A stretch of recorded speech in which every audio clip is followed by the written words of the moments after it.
அனைவருக்கும் இனிய அன்பான மாலை வணக்கம். சந்தோஷம். இனிய மாலை வணக்கம் ஐயா. நல்லதுங்க. சுவாசத்தை கவனிக்கலாம். நம்மளுடைய அடிவயிறு சுருங்கி விரியக்கூடிய வகையில ஆழ்ந்த சுவாசம். மூச்ச நாள் இழுத்து விடலாம் 3 தடவை.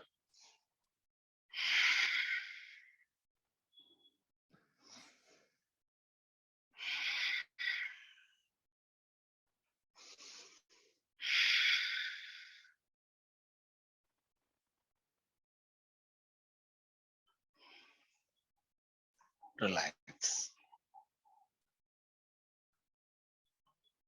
இன்றைய பயிற்சியில நாம் பார்க்க இருக்கக்கூடியது புலனுறுப்பு மூச்சு பயிற்சி. அது என்ன புலனுறுப்பு சார்ந்த ஒரு மூச்சு பயிற்சி? 5 புலன் உறுப்புகளும் கண்ணு, காது, மூக்கு, வாய், தோல் போன்ற 5 புலன் உறுப்புகளும் இந்த பிரபஞ்சத்தில் இருக்கக்கூடிய 5 பஞ்சபூதங்களோடு மிக நெருங்கிய தொடர்புடையது.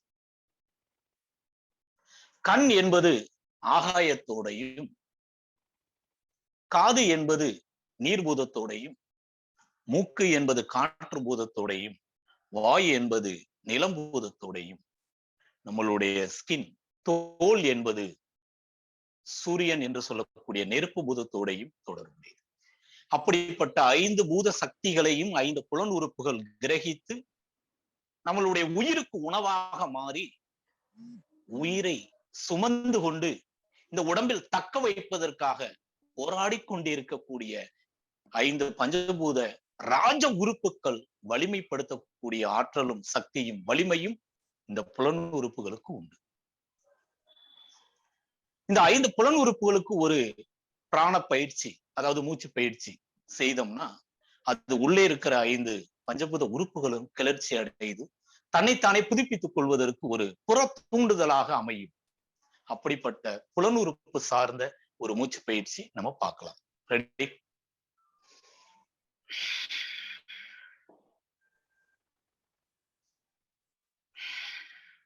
நல்லது. ஃபர்ஸ்ட் கண்களுக்கான பயிற்சி. கண்களுக்கு நம்மளுடைய வேதாந்த மகரிஷி, வாழ்க வளமுடன் வேதாந்த மகரிஷி ஐயா அவர்கள் கொடுத்த ஒரு கண்ணுக்கான பயிற்சி முறைதான் உலகளவில் ஏற்றுக்கொள்ளப்பட்ட மிக மிக அற்புதமான ஒரு ஐ எக்ஸசைஸ். அதோடு மருத்துவ ரீதியாக நான் அதிகமாக மருத்துவமனை என்னுடைய கிளினிக்ல பயன்படுத்திய 2 பயிற்சிகளும் சேர்த்து செய்யக்கூடியது கண்ணுக்கான பயிற்சி.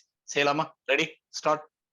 2 கைகளையும் கோர்த்து கை கட்டை விரல் நகக்கண்களை ஒண்ணு சேர்த்து நேரடியா பார்க்கணும். கண்ணு சிமிட்டக்கூடாது. Front and back.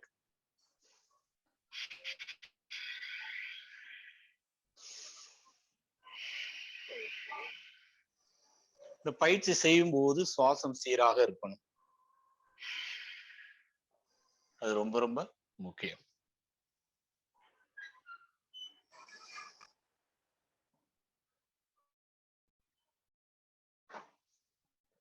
நல்லது. Front and back. அடுத்து அப் அண்ட் டவுன்.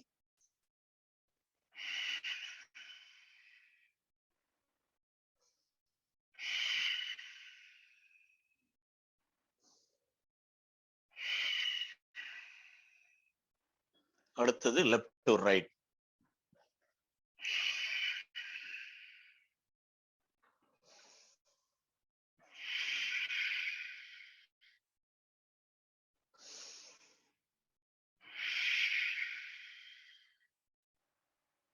அடுத்தது இடமிருந்து வலம், வலமிருந்து இடம், ஃபுல் ரொட்டேஷன்.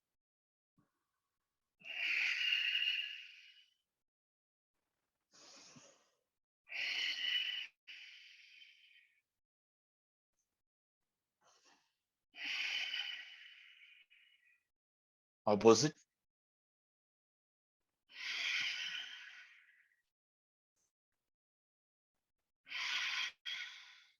நல்லது.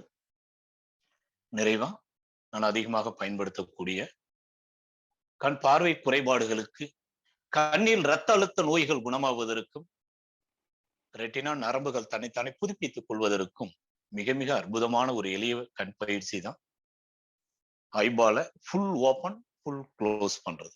அதாவது ஐபால் தெரியக்கூடிய அளவுக்கு கண் இமையை நல்லா விரிக்கணும். இந்த கண் இமை ஐபாலை போய் நசுக்கணும். குறிப்பா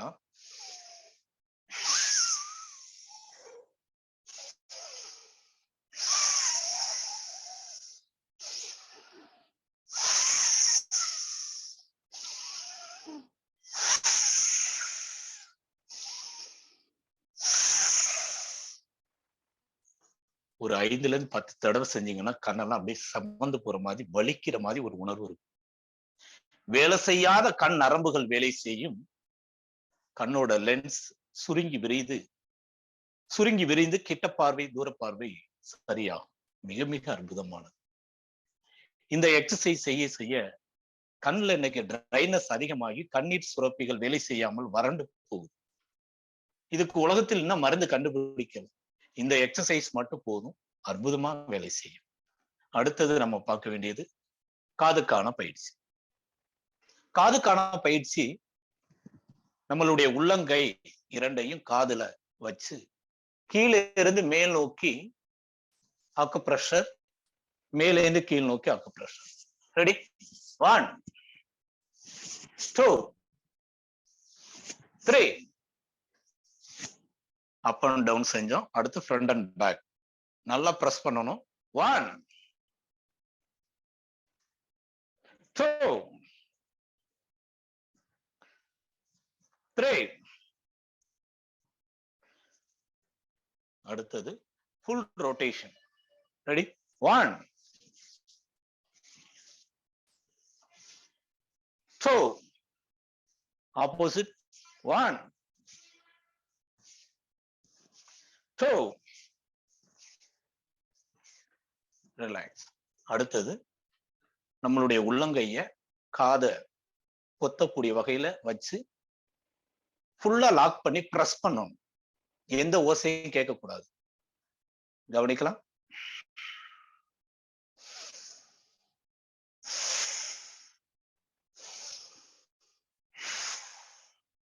ரெடி? 1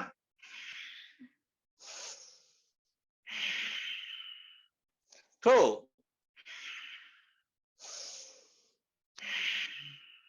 3. ரிலாக்ஸ்.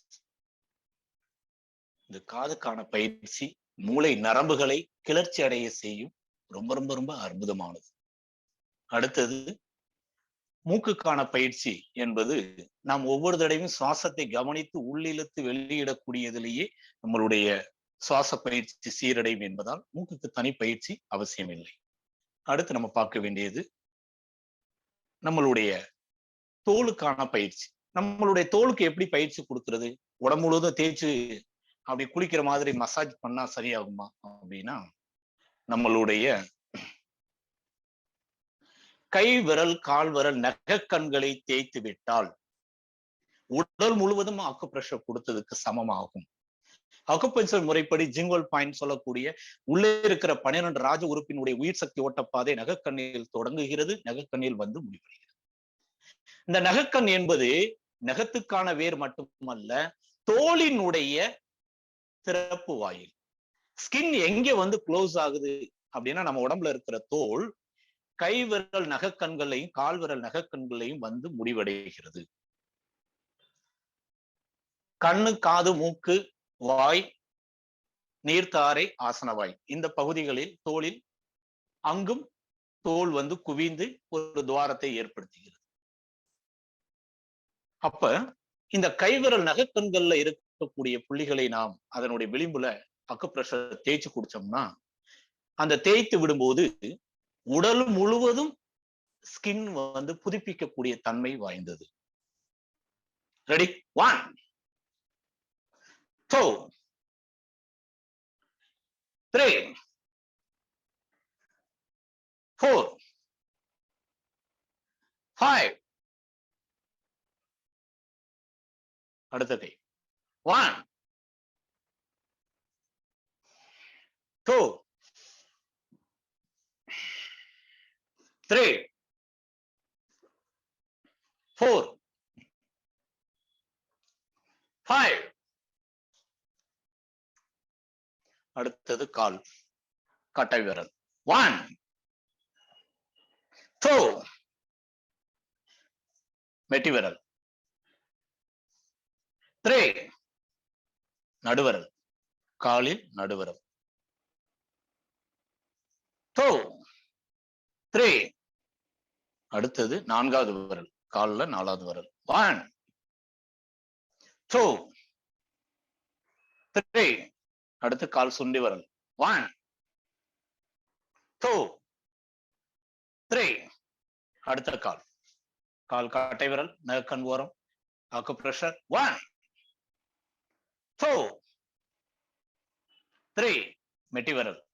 1 2 3 நடுவிரல்.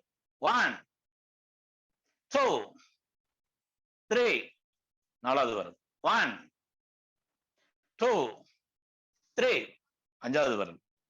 1 2 3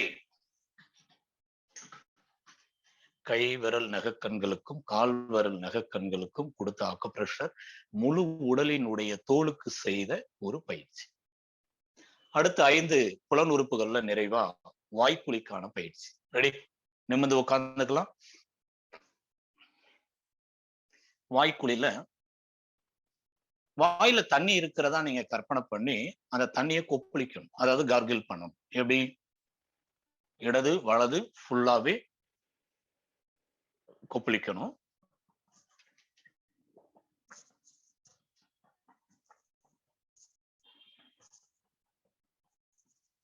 இதுல up and down, left to right, full rotation, clockwise and clockwise movements கொடுத்துக்கிட்டே கார்கிள் பண்ணணும். ரொம்ப ரொம்ப ரொம்ப எஃபெக்டிவா இருக்கும். ரெடி? ஸ்டார்ட். 1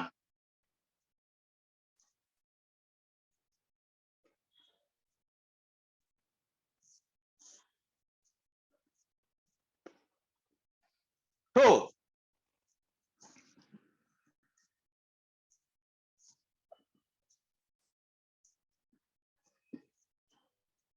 3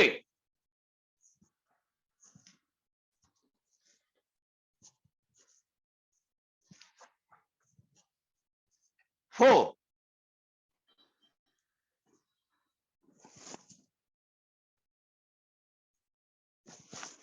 opposite 5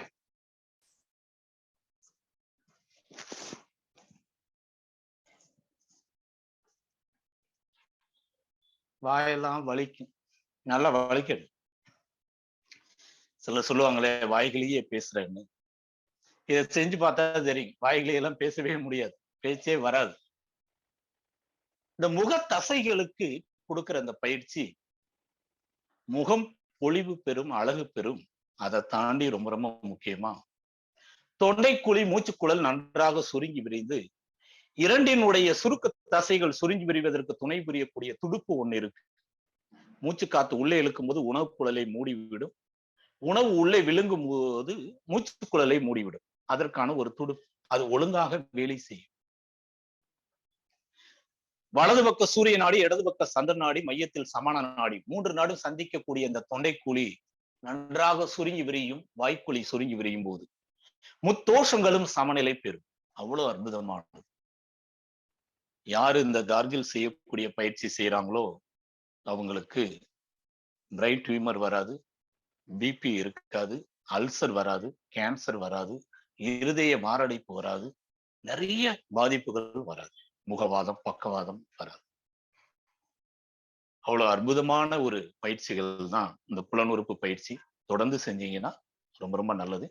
இன்றைய நன்னெறி நல்லொழுக்கம் சார்ந்த கருத்துக்கள், அதாவது ஆவேசம் அடைவதை தவிர்க்க வேண்டும்.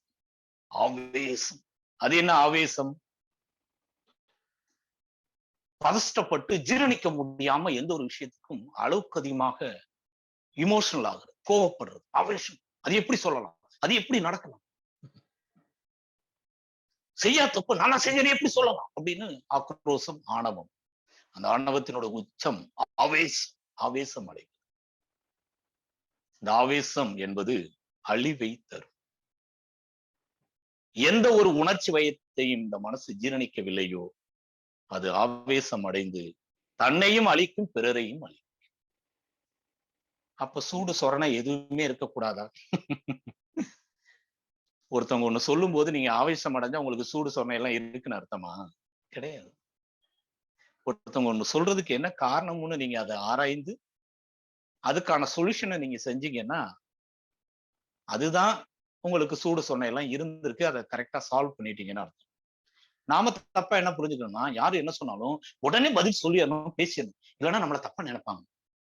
மத்தவங்க என்னை தவறாக நினைக்க கூடாதுன்னு தான் இமோஷனல் ஆகக்கூடிய இந்த கெட்ட பழக்கத்தை விட்டுறணும். ஆவேசம் அழிவை தரும். அதற்கு பதிலாக அமைதிதான் இழந்த அனைத்தையும் பெற்று தரும். நாம் அமைதியாக இருப்பதற்கு பழக வேண்டும். யார் ஒருவர் அமைதியாக இருந்து தான் உண்டு தான் வேலை உண்டுன்னு தன்னுடைய பணிகளில் கவனமாக இருக்கிறார்களோ, பொறுமையாக கவனமாக அக்கறையோடு இருக்கிறார்களோ, அவர்கள் எவ்வளவு இழந்திருந்தாலும் அதை பெற முடியும். எதையெல்லாம் அடையணும் என்று நினைக்கிறார்களோ அதையெல்லாம் அடைய முடியும். அதற்கு அடிப்படை குணம் அமைதி. இந்த மனசு ஆல்பா, பீட்டா, தீட்டா, டெல்டா போன்ற மன அலை சுழலில் அதனுடைய ஃப்ரீக்வன்சி லெவல் அதிகரிக்கும் போது, கட்டுப்பாடை மீறும் போது அது ஆவேசமாக மாறும். அந்த மனதின் அலைச்சூழலை கட்டுப்படுத்தி இயல்பு நிலைக்கு கொண்டு வந்து அமைதி அடைந்தால் எல்லாம் தன்வசமாகும். இந்த உலகத்தையே தன்வசப்படுத்தி ஆளக்கூடிய தன்மை இன்னைக்கு கைக்குள்ள செல்போனாக இருந்தாலும், இந்த உடம்புக்குள்ள மனசுக்குள்ள இருக்கக்கூடிய உடலின் உணர்ச்சிகளை மனதின் உணர்ச்சிகளையும் ஆளக்கூடிய ஆளுமை பண்பு அது இல்லாம தான் இன்னைக்கு மனநோயாளியாக மனநல மருத்துவமனைகளில் கூட்டம் அதிகரிக்கிறது. அப்படி மனநோய்கள் வராமல் தடுப்பதற்கும் உடல் சார்ந்த நோய்கள் வராமல் தடுப்பதற்கு நலமாக வாழ்வதற்கான ஒரு நலயோக பயிற்சி தான் இந்த பயிற்சி. நன்றி. மீண்டும் நாளை காலை சந்திப்போம். வணக்கம்.